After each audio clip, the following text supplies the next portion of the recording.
just that, and he's on the line right now. Good morning to you, Daniel. Good morning, Julia. I just want to say that tens of thousands of British men, mainly, are going to be going down tomorrow to defend the cenotaph. I think that there's a feeling out there in the country, all across the majority of people, the silent majority. We have a weak, socialist, centrist government that won't act or do anything. The opposition are even worse.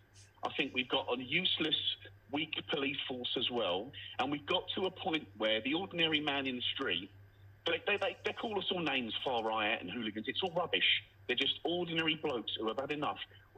We've been telling the government that we want tougher immigration policy for, 25, 30 years? Yeah. We voted for Brexit to try and firm that up. They've done nothing. We've imported FGM, honour killing, sham marriage, suicide bombing, the full veil, grooming gangs. We've now got these protests, and it's the final straw. These protests are taking the you-know-what, Julia. And people have had enough. And I agree with you. I agree with you. I always find it fascinating when they talk about things like, we need to tackle FGM, or we need to educate, we need to do things like you think, in what communities is this happening? It wasn't happening at my school when I was a kid. Not happening at my daughter's school right now. There's such a dishonesty about this. This is the thing. I really like Suella Braverman for saying, as one of our texters said, saying the quiet bit out loud. The stuff we're all saying in the pub, we're all saying to our mates at work, and everyone knows, everyone's sane, knows is true. Does she, though, ruin it when she then says, this is like the hate marches in Northern Ireland between sectarian groups in Northern Ireland? Does she undermine her argument when she does that? I don't think so. It's just semantics. We all know what she means, right? We can all play with words and talk about, is it right, is it wrong? And while we're doing that, Rome's burning. We're missing the point. The point is, I grew up in London, right? I'm 46. I grew up in SE21. And it was rough. We didn't have a lot of money. But I tell you what, it was a lot safer. And it was a lot better. The crime, homogenous countries have the least amount of crime. Most of Eastern Europe, very low crime. Poland, with the least immigration, has the least crime. Japan, another perfect example, hardly any crime.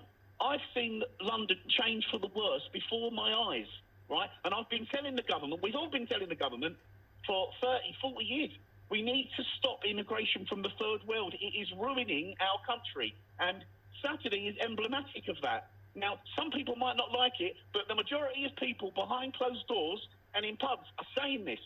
Yeah, and what's interesting actually also is actually recent immigrants, people who, or first generation, often the people, first and second generation, people who are most impacted by that mass immigration. And again, the numbers we're seeing are huge. Impossible for people to integrate and assimilate when people aren't coming in smaller numbers, moving into already established communities and sharing values and beliefs. You speak a lot of sense. Listen, all I want to say is keep yourself safe if you are going there on Saturday, and because you know that people like you are going to be targeted by the police. You need to stay on the right side of the law. No, we will, of course. I don't think anyone there is going.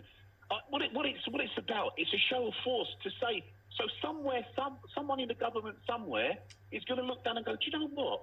We're the Conservative Party, but we're not very conservative, are we? No. Perhaps if we acted like a tough right-wing government that the people voted for, perhaps they would win the election. Yeah. I don't even think it'd be like a tough right-wing government. I think this is just basic government and basic policing 101.